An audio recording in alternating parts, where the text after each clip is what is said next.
Alors on va aborder notre petite séance Custom Culture avec Monsieur David Voulant, Voilà. qu'on commence à découvrir et à connaître dans notre émission. Oui, comme j'avais dit la dernière fois, voilà, je m'implique un petit peu dans la décoration sur le support automobile. Tout à fait. Donc là, en montrant un petit peu, la dernière fois, c'était un support intérieur comme un amplificateur de, Pas mal du voiture.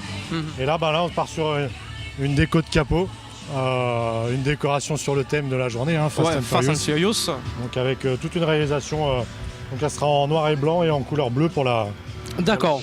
Et ta façon de procéder, donc comment tu démarres un petit peu à la base sur le capot en fait? Voilà, en fin de compte, je prépare mon capot. Donc ensuite, je place toujours mes traits au crayon. Voilà, pour pouvoir bien placer, bien positionner mon dessin, pour ne pas commencer et ne pas pouvoir Voilà, finir. pour Donc, que ça soit centré Exactement. en fait. Donc voilà, c'est à ce moment-là que j'ajuste, si besoin, j'efface et je recommence. Et après, j'applique à l'aérographe. L'aérographie, lui, le petit outil s'appelle l'aérographe. D'accord. Donc c'est à double action. Quand on appuie, c'est l'air qui sort et c'est le en reculant. Et tu mets la peinture ici, voilà. Ok, Voilà, c'est ça. pas mal du tout. Voilà. Et comment tu fais pour faire fusionner un petit peu Donc là, après, c'est avec les techniques de dégradé, donc avec plusieurs couleurs où je fonds les couleurs pour pouvoir faire quelque chose d'harmonieux. Tout à fait. Et je vois apparaître légèrement un visage que je connais. Voilà, c'est ça. Vin Diesel, on dirait. Exactement. Voilà. Tout à fait. Et là, on voit que ce qui vient en évidence, c'est la voiture. Voilà, j'ai mis la... Tu procèdes par étapes, la voiture. Ouais, en fin de compte, là, c'était un petit peu par rapport au temps. Ah, ok. Sinon, on travaille toujours l'arrière-plan en premier. Ah, d'accord. Voilà, Et tu c'est viens ça. dessus. Et on revient toujours en premier plan. Ok. Donc là, j'ai pas eu le choix, contraint avec les intempéries. Quelque part, on voit que c'est pas fait béatement. Il y a Non, vraiment voilà, toute il y a une voilà, discipline derrière tout ça. Voilà, exactement. Ok. Par contre, tout ce qui est technique de dessin, on procède toujours à travailler l'arrière-plan.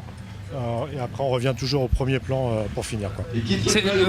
Qu'est-ce qui t'a apporté toutes ces connaissances? Donc, moi, j'ai fait des études d'art justement pour apprendre l'aérographie dans une école en France, à Nantes.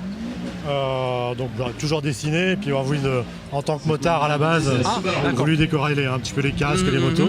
Et de là est parti. Et voilà, après, avec les voyages aux États-Unis, tous ces trucs-là qui montrent un peu toutes les décorations. Tu en as fait ton métier. Exactement.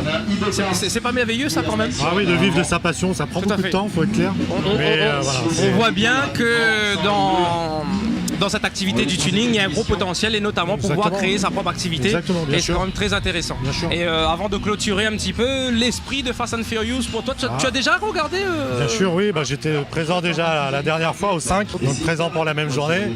Après, on avait été justement regarder la petite diffusion du film. Donc ouais, c'est des films super sympas, donc une bonne ambiance qui colle bien avec cet esprit-là, je pense aussi.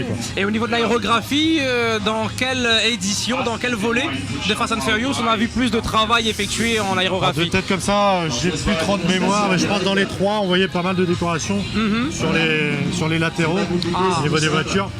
Peut-être pas trop les capots, mais essentiellement sur les latéraux. Le 3, très bien. Écoute, nous on te remercie. Très bien, merci à vous. Et on se dit à très bientôt. Ok, très bien, bonne journée. Super.